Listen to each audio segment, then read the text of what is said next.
বাস ভাড়ার মিথ্যাচার দিয়ে সরকার নিজেদের চরম জুলুম ঢাকছে, আর এভাবে জনগণকে বিভ্রান্ত করা হচ্ছে। সম্প্রতি সদরঘাটের লঞ্চ দুর্ঘটনা এবং দেশের নানা প্রান্তে ঈদযাত্রার অব্যবস্থাপনা নিয়ে ঠিক এমনটাই মন্তব্য করেছেন জামাত আমির ডাক্তার শফিকুর রহমান। সামাজিক মাধ্যম ফেসবুকে দেওয়া স্ট্যাটাসে জামাত আমির লেখেন, ইতিহাসের জঘন্যতম অব্যবস্থাপনা বাংলাদেশ এবার প্রত্যক্ষ করল। এর দায় অবশ্যই সরকারকে নিতে হবে, কারণ সরকার গঠনের পরপরই সংশ্লিষ্ট মন্ত্রণালয়ের দায়িত্বপ্রাপ্ত মন্ত্রী যে বক্তব্য দিয়েছেন, এ অব্যবস্থাপনার মূল ভিত্তি এটি।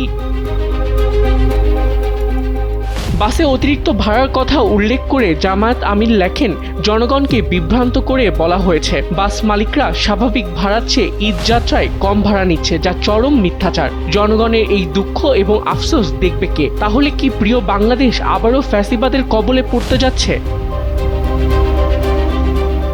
ফ্যাসিবাদ কায়েম উল্লেখ করে জামায়াত আমির আরও লেখেন, কেউ ফ্যাসিবাদ কায়েম করতে চাইলে তাদের জন্য দুঃসংবাদ, জেগে ওঠা যুব সমাজ ও জনগণ তা বরদাস্ত করবে না। অতএব সময় থাকতে সাবধান হওয়া দরকার, অন্যথায় বিপর্যয় সৃষ্টিকারীদেরকেই এই সমস্ত দায় বহন করতে হবে।